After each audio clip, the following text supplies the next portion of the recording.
So good afternoon, everyone. My name is Jennifer Taves, and on behalf of Partners in Project Green, I would like to welcome you to our monthly series of green technology webinars. Today we are featuring electric vehicles. And just before we start the presentation, I would like to go over a few logistical items. Please note that your phone has been muted to avoid background noise, but if you have any questions, please feel free to type them in the chat section located at the bottom right corner of your screen, either throughout the presentation or during the Q&A. So as we have quite a bit of ground to cover, we'll jump right in.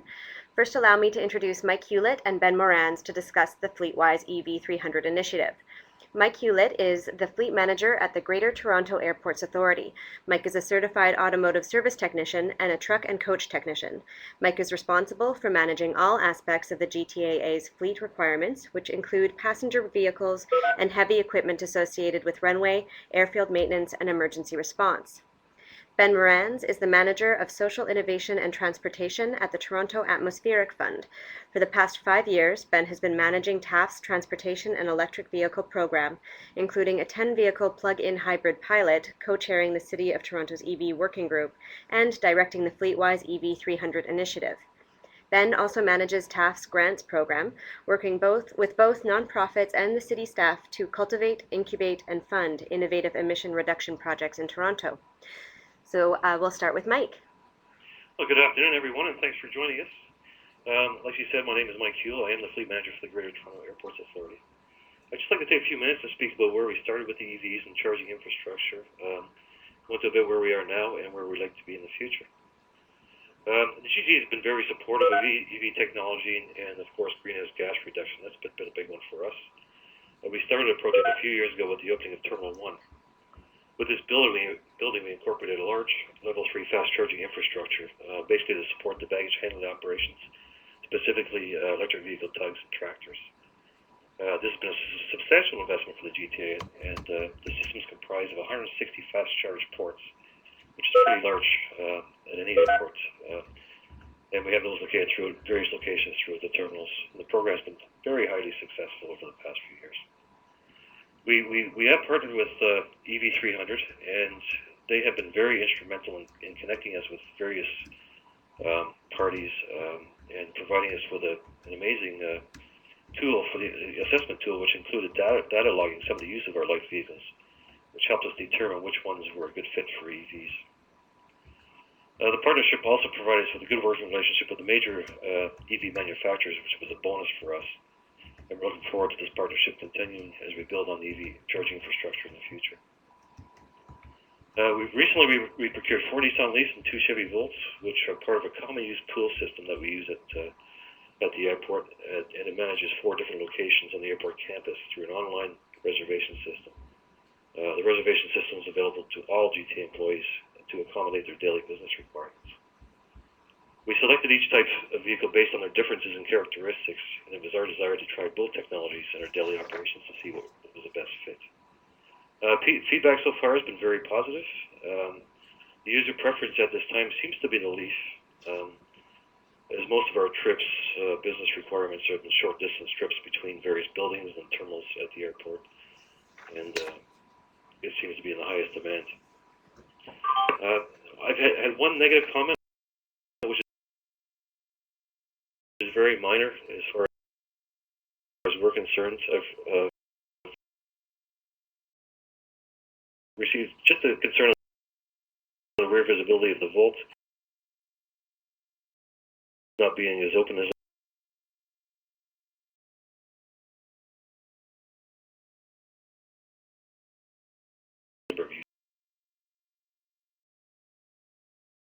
users right now.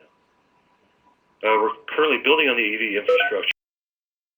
We're installing 5 dual-port level 2 chargers at all of our 4 pool vehicle locations located through.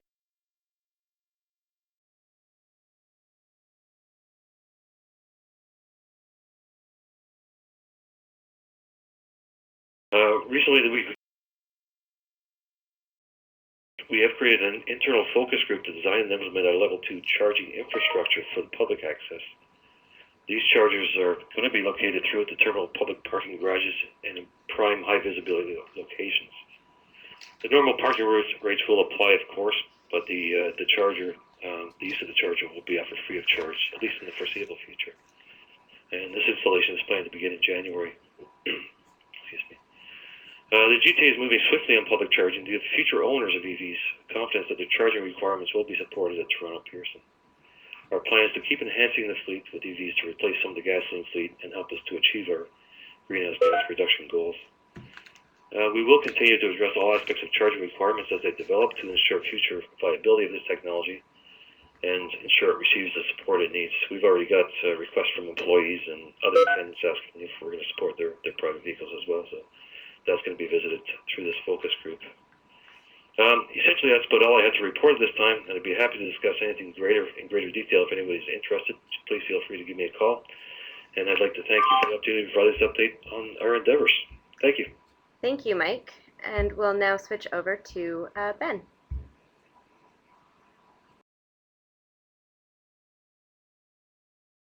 All right, excellent. Thanks so much, Mike, and certainly thank you to the Partners in Project Green staff and Chris Ricketts for inviting me here today. It's great to have partners such as the Greater Toronto Airports Authority moving forward and really taking the lead and really innovating and taking advantage of their current expertise and just their general interest. As a side note, I picked up my brother-in-law from the airport a couple days ago in the AutoShare Volt. And got there a little bit early, and the commissaire, as he came over, I guess to sort of wave me on, ended up asking all about the car, and ended up chatting with him for about 20 or 25 minutes. So got to educate someone a little bit about EVs and avoid any sort of parking ticket or parking fine, so that was kind of nice. Today I'm going to talk to you a bit about the Fleet. Excuse me, I've got a bit of a cold. The FleetWise EV300 initiative, give you a quick overview about the Toronto Atmospheric Fund, our program, what we've learned to date, and a little bit more information on where we'd like to go. So just go to the next slide here. So the Toronto Atmospheric Fund is the City of Toronto's climate agency. We've been around for 20 years, and we are self-financed through an endowment.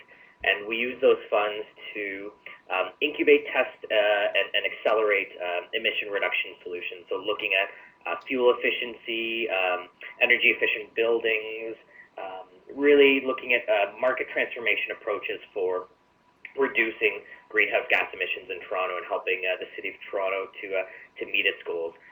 Based on the current inventory for the City of Toronto, our focus is on natural gas for space and water heating and transportation fuels, and both of those together account for over 80% of Toronto's emissions. So really a strong focus area. And to address these, we have three main tools. We have a grants program to nonprofits, as well as the City of Toronto. We provide annually roughly about $300,000 in grants for city projects, as well as academic partners and nonprofits, environmental nonprofits. We can provide investments in for-profits as well as social enterprises that are advancing an emission-reducing business solution.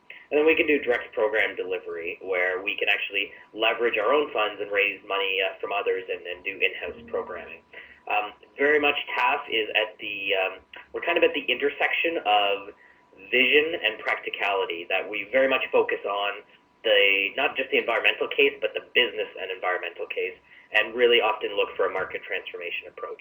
And this is how we've tackled electric vehicles. So as Jennifer mentioned in the intro, I've been working on TAF's EV program for the last 5 years, and our most recent initiative is called FleetWise EV300, and Mike mentioned this, GTAA is a member, where we are working with public and private fleets to jointly procure, drive, charge, evaluate, and promote at least 300 electric vehicles in the GTA. We established this a couple of years ago.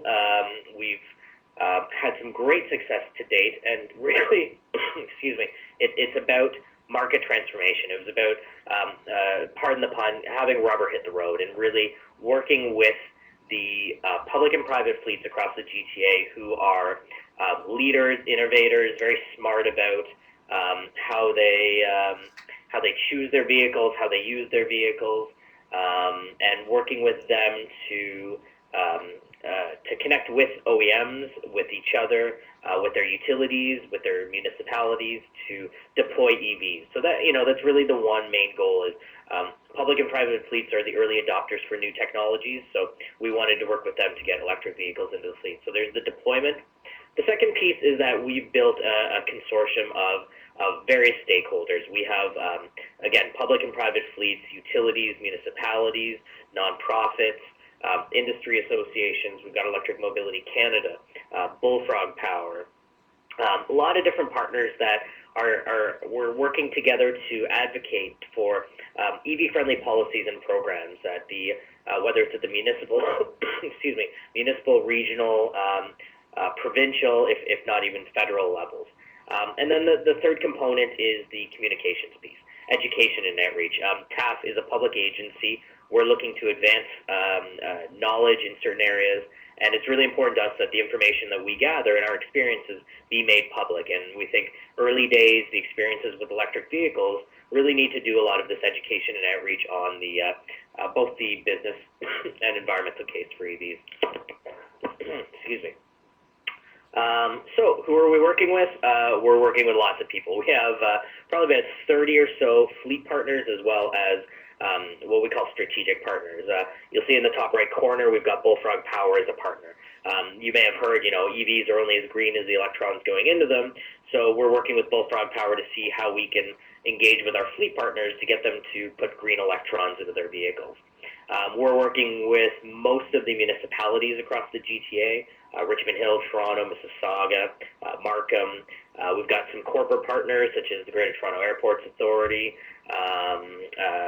AutoShare is in there. We also have the Toronto District School Board, and TRCA is a partner as well. A lot of different groups working together collaboratively, non-competitively to better understand how we can get electric vehicles into fleets and reduce emissions. As Mike mentioned too, we're connecting our fleet partners directly with the OEMs, and currently we're working with 4. We have agreements with 4 OEMs to provide vehicles. So we've got the Nissan Leafs, the Ford Transit Connect EV, the Azure Dynamics, GM Volt, the Chevy Volt, and Mitsubishi i-MiEV. We're agnostic. I'm not going to go out there and tell everyone to go buy a Transit Connect or a Volt. We're trying to help our partners make their own decisions, data-driven decisions on the best vehicles to purchase. And while we may each have our own personal preferences, we're agnostic and looking to work with all partners and all OEMs that have highway-capable, certified vehicles that are ready for sale. And a lot of these OEMs have made commitments to our partners to make these vehicles available, as we know that demand is far outweighing supply at this stage, and that's another reason why we set up FleetWise EV300, so we could ensure that those fleets that wanted electric vehicles would be able to get them. So currently we have about 15 fleet partners representing over 5,000 light-duty vehicles within their fleet that could be converted to electric vehicles. We've done some demand projections. We've already done some procurement for those vehicles that are available, and by the end of this year, there'll be 60 electric vehicles on the road from our partners. And I think Mike mentioned the 4 vehicles that they have within their fleet. So what I'm going to do is kind of just walk you through the program. And again, this is really about market transformation and helping fleets to incorporate electric vehicles through data-driven decision-making. And it starts with determining the best fit. We're not saying everyone should have an EV, that an EV is right for everything. In fact, we're keenly aware that EVs are not suitable for every application. So we want to start before you even do the purchase by seeing what application is it suitable for and how could we fit that in. In doing so, and I'll go through a little bit more detail on the tools there, we're able to provide a pre-purchase business case that based on real-time user data of a conventional vehicle and modeled with an electric vehicle to say, here's what your expected costs and operational savings could be over the next several years, providing a total cost of ownership scenario. We've got procurement assistance. We've got professionals on board who work directly with the OEMs as well as the fleets to help them procure the vehicles.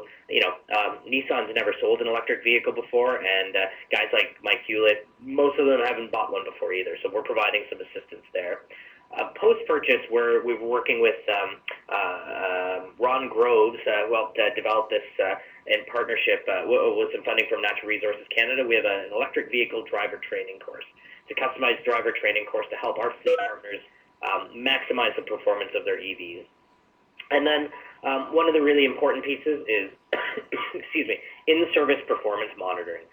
We are working with the fantastic team at Cross-Chasm Technologies to put data loggers in all of these vehicles and really understand how they're performing. Are they meeting the needs of the fleet? Are they performing as promised? Is the business case really proving true? Is the environmental case proving true? And we're making this information available to all of our stakeholders. This is not, we're not looking to share proprietary data. We just wanted to learn from this and make sure that there's a knowledge component to it. And then, with that information too, we're able to do information exchange amongst the fleet. So you get your own information, but you also get the data from the aggregate group. Excuse me. So I'm going to quickly go through these. I don't want to go through too much detail, but these are the three main tools that we've developed through our partners. There's Fleet Karma, there's the evaluation calculator, there's e-driver training, and as well as the in-service performance monitoring, which I don't have a flashy little icon for, so it's not on this slide. Fleet Karma is the coolest tool that we're deploying, and again, these are the folks at Cross-Chasm Technologies that have worked with our team to develop this. Essentially, in a nutshell, they put this data logger in your conventional vehicle. You drive it around for a few weeks, and they produce a customized report that says, if you were to replace this Toyota RAV4 that has this driving profile and this emissions profile, if you were to replace this with one of 5 electric vehicles that they've got within their model, they're able to tell you your new energy profile, your new fuel consumption, your new emissions, and to see how that vehicle rates in comparison to your conventional vehicle. Is it range capable? Are you getting the distance, enough of the time? So if you're driving, 60 kilometers in your conventional vehicle, all of the EVs should be able to accommodate that. If you're going 260 kilometers in a particular trip, well, only the plug-in hybrids are going to be able to meet that. But this allows, again, our fleet partners to get this information that's really going to help drive their decisions. They get daily range capabilities, how they use it. There's an amazing online interface that actually looks a lot better than the slides I'm showing you. Ben, I'm just going to ask you to hold on for 1 second. We have a quick Sure.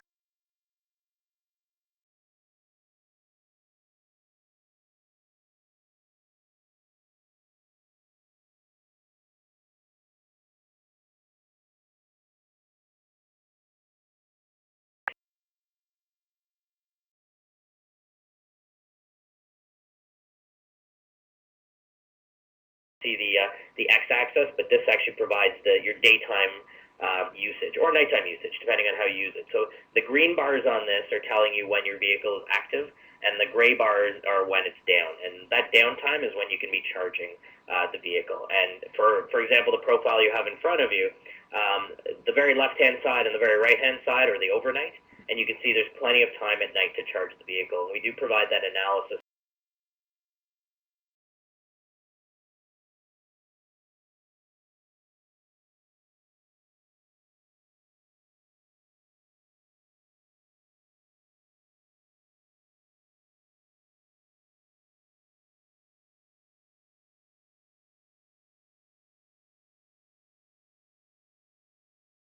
We've got a variety of assumptions put into it: pricing, lease rate, price of gas, inflated costs, electricity, even cost of carbon if you want, maintenance intervals, etc., so forth. And we're able to provide based on the real-time data collected through Fleet Karma, a payback scenario for each vehicle, looking at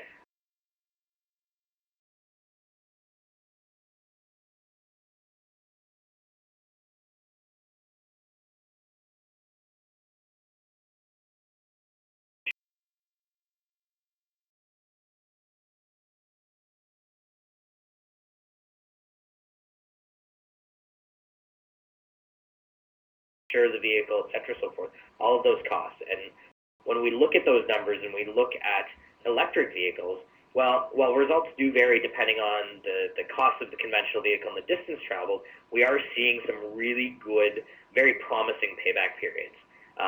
For example, our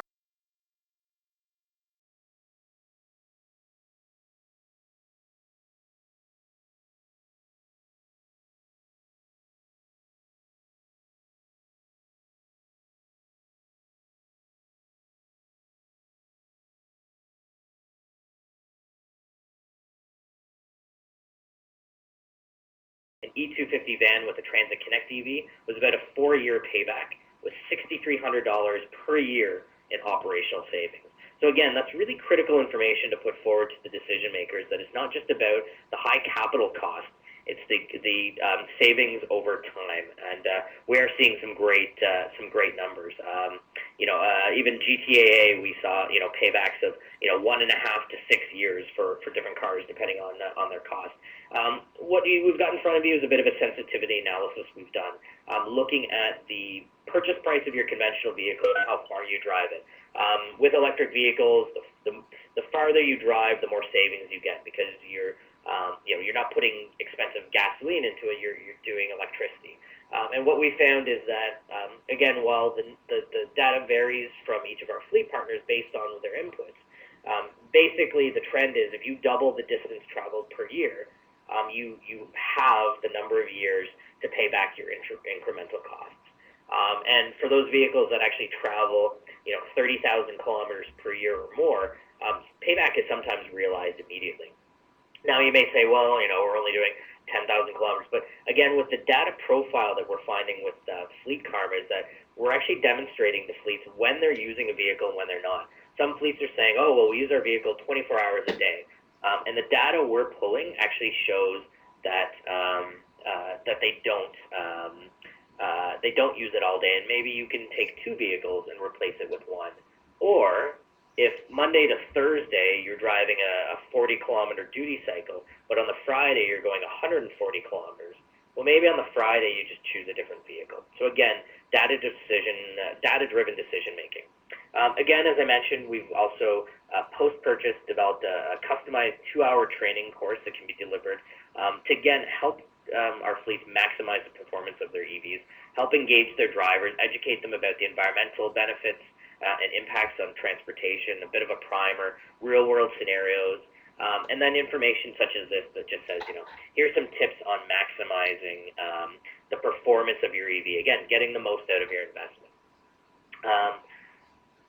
Again, with that, we're trying to provide that educational piece that a lot of these fleets and a lot of these drivers have never been behind the wheel of an electric vehicle. So we want to help at that adjustment and dealing with things such as range anxiety and people not necessarily going for the vehicle, saying, oh, I don't want to drive around a golf cart.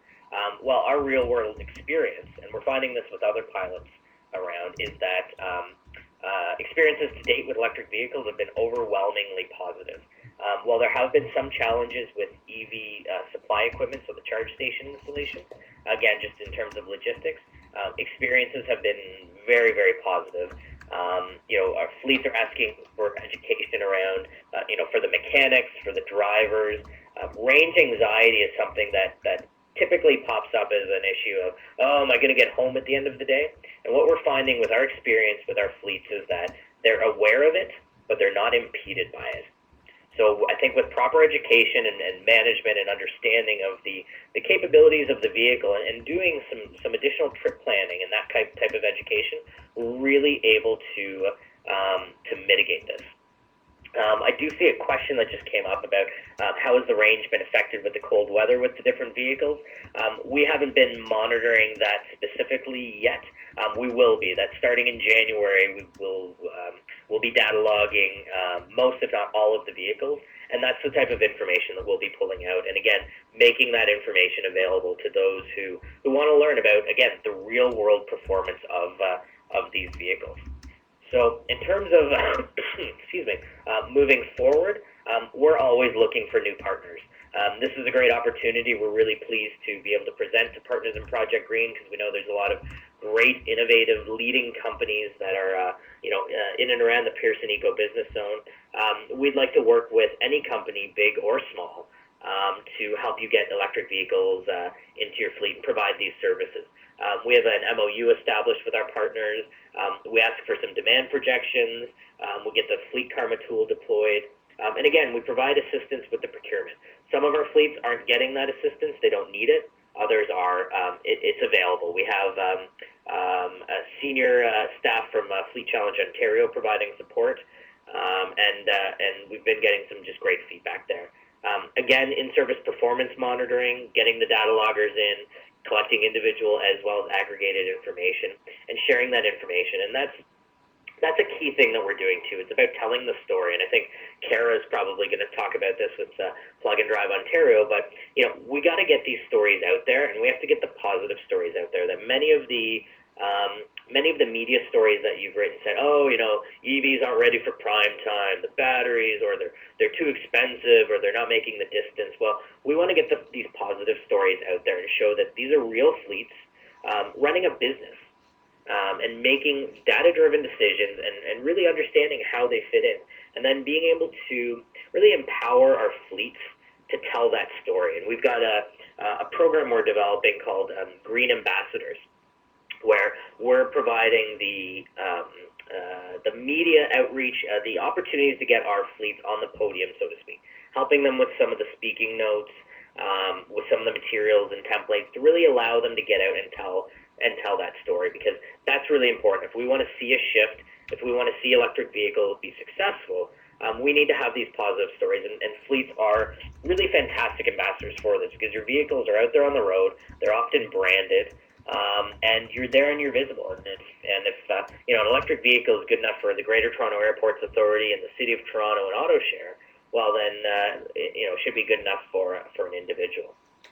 So that's where we're at with FleetWise EV300. I wanted to just touch on very briefly where we're going to next. As mentioned, TAP is at the intersection of vision and practicality, and transportation is really important, a really important focus area for us, as it is such a main source of emissions. So some of the things we're looking at moving forward are things like freight consolidation hubs, freight consolidation centers, where instead of lots and lots of little deliveries all over the place, could you consolidate freight in one location and then have it delivered from there? Can we look at increased home delivery for goods, beyond pizza, but, really looking at, the stuff you get at the hardware store or the shoe store or grocery store, seeing more home delivery. Always sourcing out some really innovative ideas. The image in the top left corner is actually at a Subway in South Korea, where a grocery store set up these photorealistic images of food where you just walk up to it, and while you're waiting for your Subway, you scan your groceries, it uploads it, and your groceries get delivered to you later. So we're looking at some new innovative ways to do that, and electric vehicles will fit into this, because if we can get more electric vehicles into fleets, we can then be able to drive down emissions, and really that's our main focus here, providing the business case and the environmental case for public and private fleets to really understand ways that they can take a lead role and reduce their transportation emissions. So there's my contact info.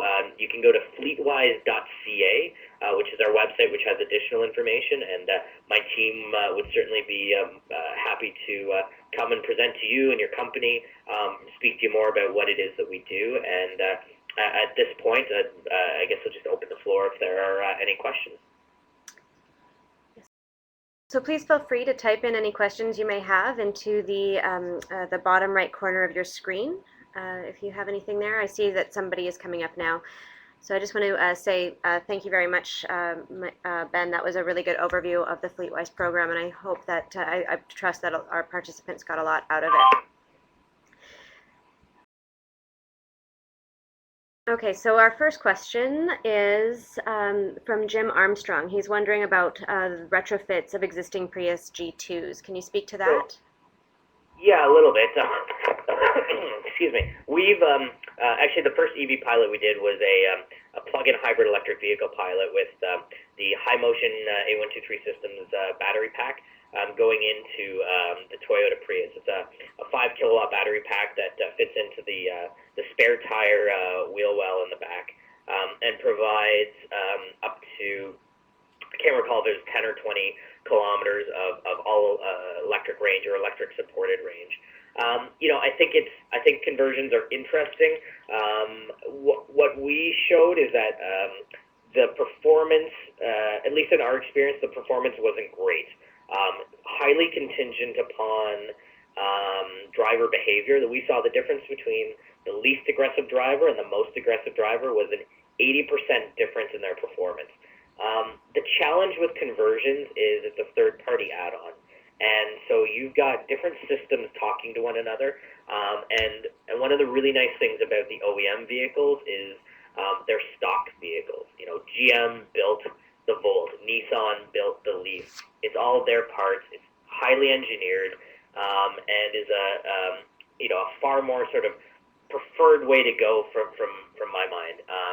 As well, when you're looking in Ontario for purchasing these vehicles, there's a great incentive program where you get $2,500, I think, to $85, maybe it's $35 to $8,500 back on the purchase of an electric vehicle. Does not apply to conversions. So we're working with highway capable, certified, OEM provided full electric vehicles. I do see another question here about infrastructure in place for battery disposal. Good question, often comes up. People just sort of think, these batteries, what are we going to do? One of the really neat things about electric vehicles, the newer electric vehicles, is their power systems are highly evolved and continuing to evolve lithium-ion battery packs that may actually provide a very useful second life. That they're slated, and these are warranted in the vehicles for, I believe, up to 8 years by the OEMs themselves. Beyond that, when they're done in an electric vehicle, they're still actually quite good.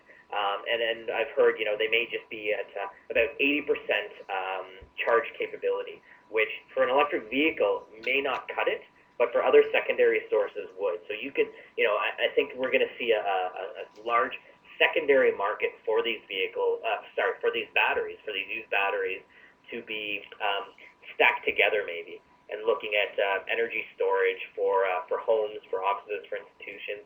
Maybe utilities will start, buying these things back and, piling them all together for large energy storage systems that could help support renewable energy systems, could help ease out peaks in the grid or ebbs and whatnot within the grid. Life expectancy of the battery, again, I'm pretty sure I've got this correct, that all of the OEMs do have a warranty on the battery for 8 years. Okay. Thank you very much for those questions and those answers. So we're going to move now to Cara Clairman of Plug and Drive. She's going to share her presentation. So Cara Clairman is President and CEO of Plug and Drive Ontario, a not-for-profit that is accelerating the deployment of electric vehicles to maximize their environmental and economic benefits to Ontario. Before taking on this role, Cara was Vice President, Sustainable Development at Ontario Power Generation. Her responsibilities included the oversight of environmental performance across the business, as well as the development and implementation of OPG's sustainable development policies and programs, including those relating to climate change. So I will turn the floor over to Cara Clairman. Thanks very much, and thanks for the opportunity to present today.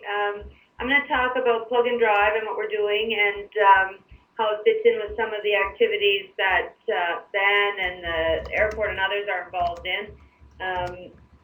Plug and Drive, as Jennifer mentioned, is a not-for-profit, and we're focused on accelerating that adoption of EVs in Ontario. And so we're doing a number of things which I'll talk about over the course of this presentation.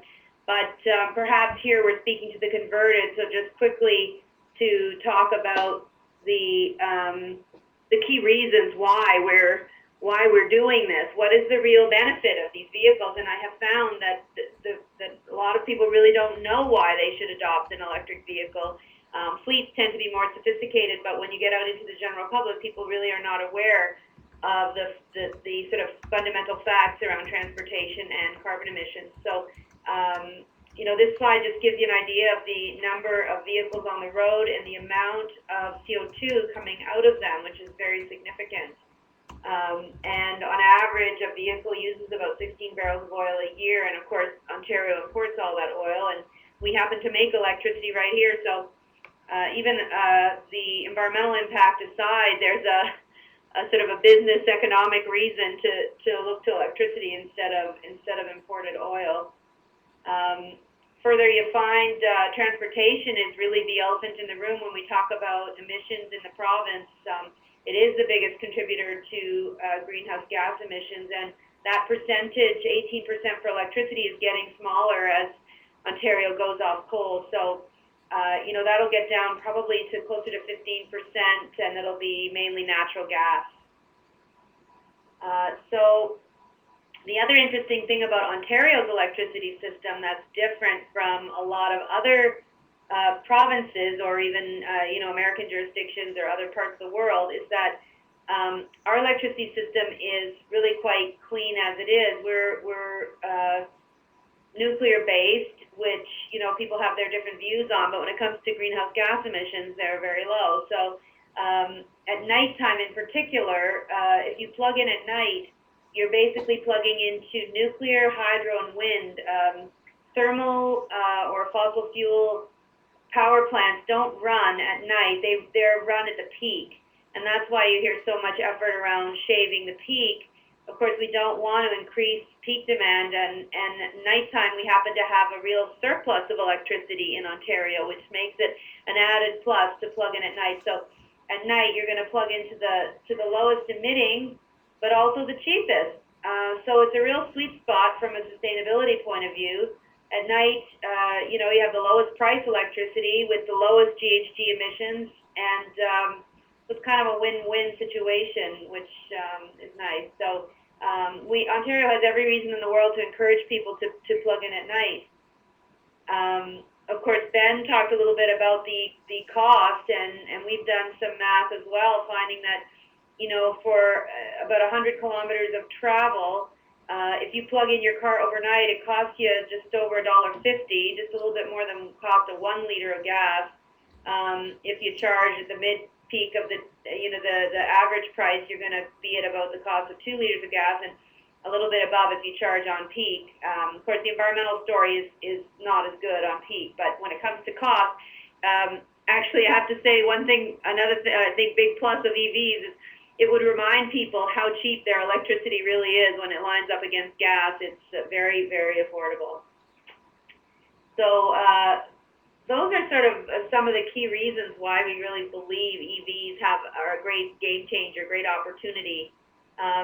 This graph will sort of compare the cost of running an EV against sort of your average cars. We just picked a few different cars to give you some examples here.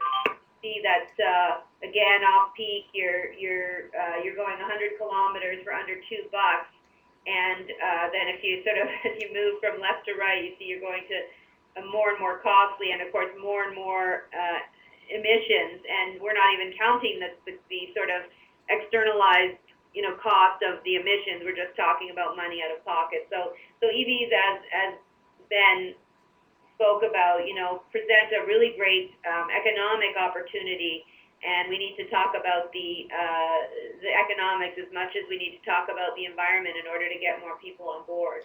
So, Cara, I'm just going to interject. We have a question. Jim Armstrong is wondering when there will be a road tax on electricity for electric cars. Can you speak to that? Well, I mean, that issue has been raised. It's not the first time I've heard it.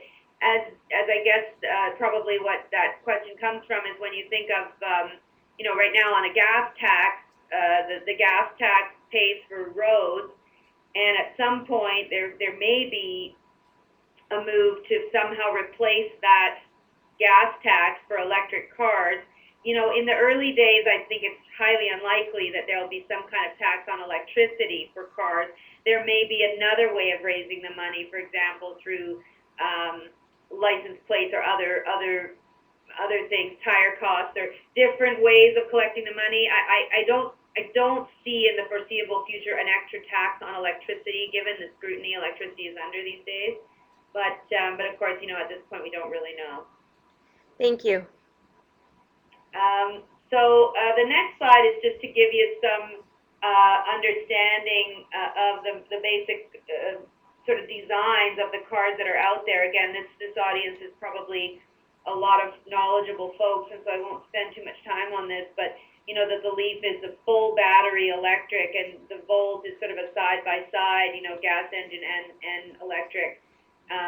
A Prius is a little bit different. They're more integrated, and of course a conventional vehicle. So, you know, these are sort of the different styles of vehicles that are available right now, and of course we have a whole bunch of new models coming out in the next year or two, which will make the choices a lot wider for people who say right now all that's available are small sedans. Well, there's a lot more coming, and these are just the very recent ones, and we have a whole bunch more that we've heard of since.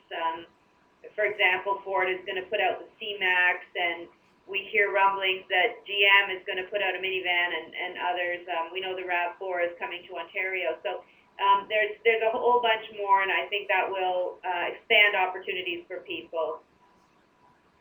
And this just gives you, if you want to take a look at this even after the talk, just to help you sort of see what are the different ranges.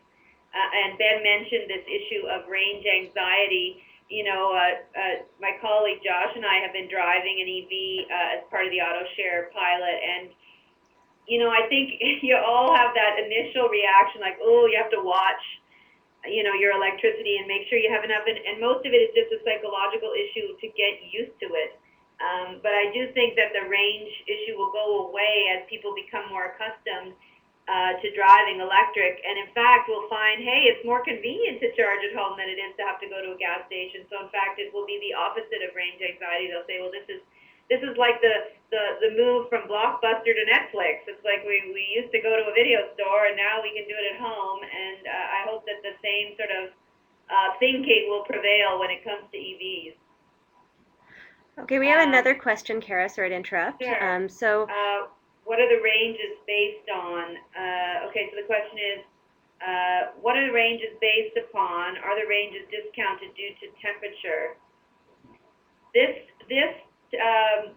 If you're speaking of this graph that I have, this table that's on the slideshow right now, those came from California, and so they wouldn't have taken a lot into account on the cold side. But actually, apparently heat is tougher on the battery than cold. So, you know what, if you're interested in that kind of information, more details on the impacts of cold on range, we do have more information. I don't have it in this deck, but why don't you follow up with me later?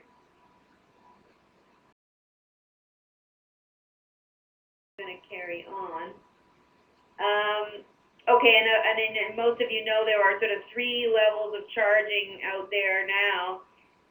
There's a level 1 charger, which is sort of your basic plug that exists in your house right now. And then there's the level 2, 240, which is basically the same as your dryer plug. And that dryer plug, you know, it's pretty easy to install something like that in your garage or outside your house. And then, of course, there are level 3 chargers. They're not really out in Ontario yet, but those are the quick chargers that would charge your car in half an hour or so. And the standard hasn't been totally agreed upon for those at this point. This one that I have here, this J1772, I'm not an engineer, but for those that are, they like these numbers. This is this sort of standard that has been agreed upon for the level 2 charger, and if you were to go to a level 2 charger at your home, this is the kind of thing that you would have. And this is the level 3 charger. This is an example of Eaton's charger, and they are very expensive, but the advantage is that they do charge the car very quickly. And this kind of model is the kind that some might put in, you know, mall parking lots or at gas stations or other places. And this CHAdeMO is the standard that we think will be the standard for the quick charger, but again, it hasn't been 100% agreed upon, but it's the one that's being used in Japan. This gives you an idea of how the CHAdeMO looks versus the J1772. Okay, so you know I'm talking a lot about why would anybody want to adopt an EV, and you know we've talked about the environmental and economic benefits, and what a plug-in drive is sort of trying to do is to fill a void that exists, because of course in Ontario we have a broken up electricity system, and you don't have any natural natural leader, in the sense of you don't have anybody, you don't have a Hydro-Quebec or somebody who has the natural reason to install, for example, charging stations and to hook everyone up. You have a situation in Ontario where you have generators separate from distributors. We have probably 80 distributors in Ontario, and it will be hard to coordinate that. And so Plug and Drive is trying to be that coordinator for the province. And this just tells you a little bit about our board of directors to date. And so we have a very excellent board helping us try to get this off the ground. We've been in existence as a not-for-profit since June of this year, but our group, Plug and Drive, has been getting together for about 2.5 years. And so these are our priorities right now. We're focusing on the education and awareness, as Ben mentioned. I mean, you got to get people on board first. And so we're doing a whole bunch of activities, and if you're interested, you can look at our website. We're going around Ontario promoting the use of electric vehicles, and actually very pleased to have TD Bank as our sponsor of our road show, and working with the automakers to show off the cars. We have charging companies showing off their chargers, etc. We also are screening the movie Revenge of the Electric Car. If you've not had a chance to see it, check our website occasionally. We'll have it posted when we're screening it and where. And that movie is just great to get people thinking about the future and what could be. We're doing a few research projects and working on proposals for some others around the life cycle assessment of vehicles, their carbon emissions, etc. Just to show people this isn't theoretical, this is for real. And we probably will rely on some of the numbers that, like what Ben has prepared under EV300. But finally, we do have to get to the infrastructure, and we are very much promoting the idea that people should and will charge up at home, mainly because that's where the environmental benefit is the best and where the cost is the least. Of course, people will charge in public places, and so there needs to be some, but studies from other countries are showing that the bulk of people will charge at home at night, and that's where we should put more of our effort. This just gives you an idea of where our roadshow is going, and again, you can find out on our website where and when we're going to be in your community. This is very similar to Ben's slide on our partners. So we have also not-for-profits and a variety of corporate partners and auto companies and academics, etc. All interested in advancing EVs, and including TAF and EV300, where we, as OPG, participate in EV300. And this slide just gives you a sense of how uncertain things are. Each of these bars represent 10 different studies that have been done by experts in the world on what are the predicted penetrations of EV into the future. And the predictions are quite wide-ranging, anywhere from a couple of percent up to close to 15% expected by 2020. So I think it's fair to say the jury's out on how quick and how much. But if certain jurisdictions are able to really advance it, then we're going to hopefully be closer to J than we are to A on that slide. And this slide is some information. Toronto Hydro is doing a study many of you may know about. They've given some smart EVs to consumers, and they're doing some research on how people charge. And one of the interesting things that's come up is that even with before time of use pricing, people were charging off-peak even without a cost driver. So that was good news, as that's of course where the environmental benefit is best. We also found that, when they did measure what does an EV do to the energy use at a home, it does overnight it doubles the demand of the house, or the load as we call it, of the house. So it's very significant from that point of view, which means that the distribution company needs to really be on the ball and know that you're bringing the EV home. And so it's important to keep them in the loop on what's happening, because then if there's a cluster of EVs in a certain neighborhood, they'll have to be monitoring that transformer, that local transformer. And sort of some of the early conclusions out of the Toronto Hydro study is that the range anxiety does lessen over time. People were very nervous at the beginning and they were charging every single night, or every time they got home they plugged in. But then over time, when they got used to it, they would charge less. They'd even skip days or only charge for a few hours, realizing they really didn't need to worry. Also, they didn't typically plug in the minute they got home, which was one of the things a lot of electricity folks have been worried about, that people will plug in at 5:30 p.m. and it will be coincident with the dinner time peak. And most people did not do that. Also, they realized they really didn't need to do a full charge every night. Most people did not discharge their whole charge every day. So that's another interesting finding. So the impact won't be as great as some have predicted. And of course, different incentives do play a role in whether people charge publicly or charge at home, so we can make a difference in terms of that. And at this point, it's hard to say what time of use rates will do. I think the study sample's a bit small to make a prediction on that, but I do suspect the time of use rates will encourage people to charge at night at home. So, to sort of sum up on that, EV adoption, at least what we can find from it right now, is more of a distribution issue than transmission or generation. In Ontario, we've got lots of surplus power at night. It's more of a distribution issue. I see there's a question coming in, so I'll take a look at that now. It says a large number of municipalities in the U.S. are offering incentives above to encourage EV owners to install chargers at home. Why has this not been copied in Ontario? That's a good question. Actually, that's something we have proposed to the province, and we hope that they will. Ontario has their incentive on the car, which is excellent, but at this point they don't have an incentive for the, installing the home charger. I wouldn't say that's out of the question. Look, Ben's replying to your message here. I was just going to say the same thing, that Ontario is saying they're going to launch an $80 million EV fund that's going to be focused on infrastructure, and we certainly hope some of that infrastructure money will go to home infrastructure, that it won't all be earmarked for public, given the evidence coming out of other countries. And so we do need a system to make sure that the utilities, the local utilities, as we call them, your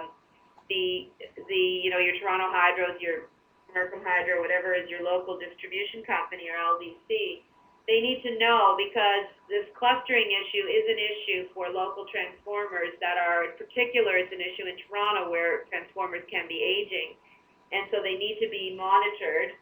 And you don't necessarily have to replace them all. We could do it based on the distribution of EVs. And for example, Pollution Probe is working on a study of a neighborhood mapping, which would help you determine where do you expect these vehicles to be first, so you can be more strategic about your transformer monitoring. But lots of interesting work going on there. And what you do find is that even with the increased use of electricity, that charging and energy costs are really low, even still, relative to the whole home energy costs, and of course, really, really low compared to the price of gas. Finally, you have the management of the battery. It is an issue, but it's something that can be handled. And so I'll just conclude with,